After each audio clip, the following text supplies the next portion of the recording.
Hello friends, అందరు ఎట్లున్నారు? మంచిగా ఉన్నారు కదా? ఇవాళ నేను శనగపప్పును ఉల్లిగడ్డతో కూర చేయబోతాన్నా.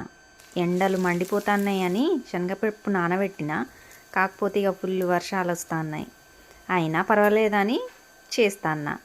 ఇప్పుడైతే ఉల్లిగడ్డలు మంచిగా వేయించుకొని అల్లం వెల్లిపాయ పేస్ట్, కారం పొడి, పసుపు, ధనియాల పొడి, జీలకర్ర పొడి వేసుకొని మంచిగా కలుపుకొని శనగపప్పు నానబెట్టుకున్న 2 గంటల ముందు అది కూడా వేసుకొని కొన్ని నీళ్లు పోసుకొని మంచిగా ఉడకబెట్టిన. అప్పటి వరకు మా రొట్టె కూడా కావాలి కదా, రొట్టె కూడా పిండి వేసుకొని పెట్టుకున్నా. ఇంక ఇప్పుడైతే నేను పులిహోర చేస్తాను. ఆవాలు, జీలకర్ర, మినపప్పు, శనగపప్పు, పల్లీలు, ఎండుమిరపకాయలు, మిర్చీలు, కరివేపాకు అన్నీ వేసుకొని చింతపండు కూడా వేసుకొని ఉప్పు వేసుకొని మంచిగా అన్నంలా వేసుకొని కలిపేసుకున్నా. ఇంక ఇప్పుడైతే రొట్టె చేసుకుంటాను. ఇంకా రొట్టెలు అయినా మళ్ళీ ప్లేట్ సర్వ్ చేసిన.